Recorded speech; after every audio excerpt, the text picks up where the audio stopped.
Hi guys, it's Yolanda. Welcome back to my channel if you're returning, and welcome if you're new here.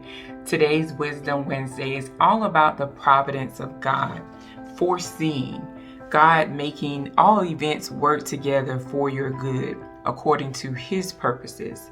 And I'll be pulling from the book of Esther. The Bible teaches us that God is the creator, the ruler over the universe. He's sovereign. He knows our beginning, middle, and end. Now, although the book of Esther does not record or capture the name of God, it completely captures the providence, the providing of the future by using Esther to protect God's people. The story of Esther shows how God uses a young Jewish girl to become a queen of a mighty empire, how He uses Mordecai, her cousin, to overhear the plot against the king to kill the king.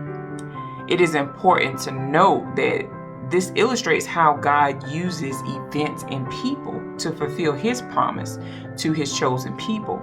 In this story of Esther, she exemplified true courage, confidence, faith in God.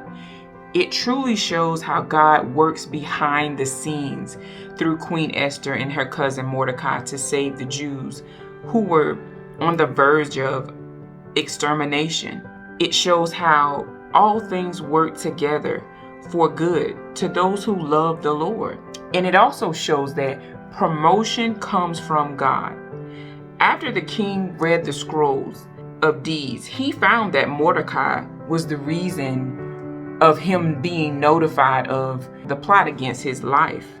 What we can take away from the story of Esther, which is her revealing herself as a Jew, this took great courage because they wanted to annihilate the Jews. She revealed to the king who she truly was. But what is important to note that before she revealed herself, before she went to the king, here are 3 tips to take away from Esther. Esther fasts and advises Mordecai and the Jews to fast as well before going to the king. They fasted and prayed before moving hastily. She put God first. Although God is not mentioned, His presence is. She put God first before making the decision to go to the king, because in this time, anyone who went to the king without being summoned meant the death penalty. So she was literally putting her life at stake for her people.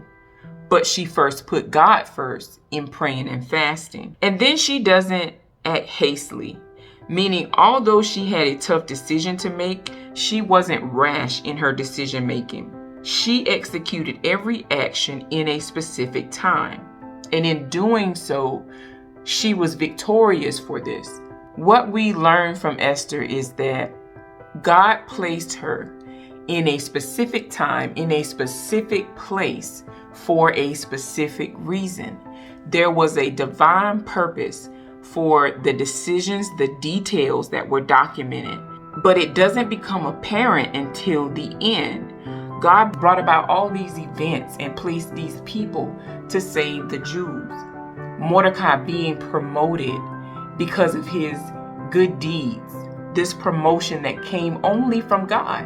Only God placed it on the heart of the king to have the scrolls of deeds to be read to him. What we also can take away is that if you are in a situation or circumstance where you are in a authoritative position, where you are faced with a difficult decision, a vital decision that can change the lives of others, what you must know is that don't make a mistake of thinking of only yourself, because Esther could have easily just saved herself and not reveal who she was.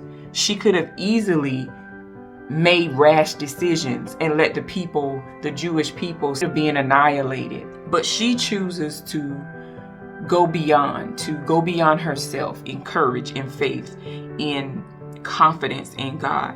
If you're faced with a decision right now that you need to make, go to God first. Don't make the mistake of acting hastily. Don't make a mistake of making this decision on your own. Don't make a decision of thinking only of yourself before others.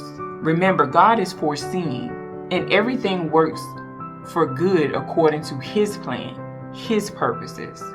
Only He knows the plans He has for us. So I challenge you today to stick with God no matter what, to seek God no matter what, to pray, to fast. Really, really take your time when making decisions.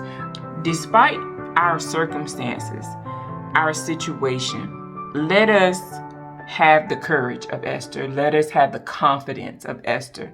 Let us have the faith of Esther.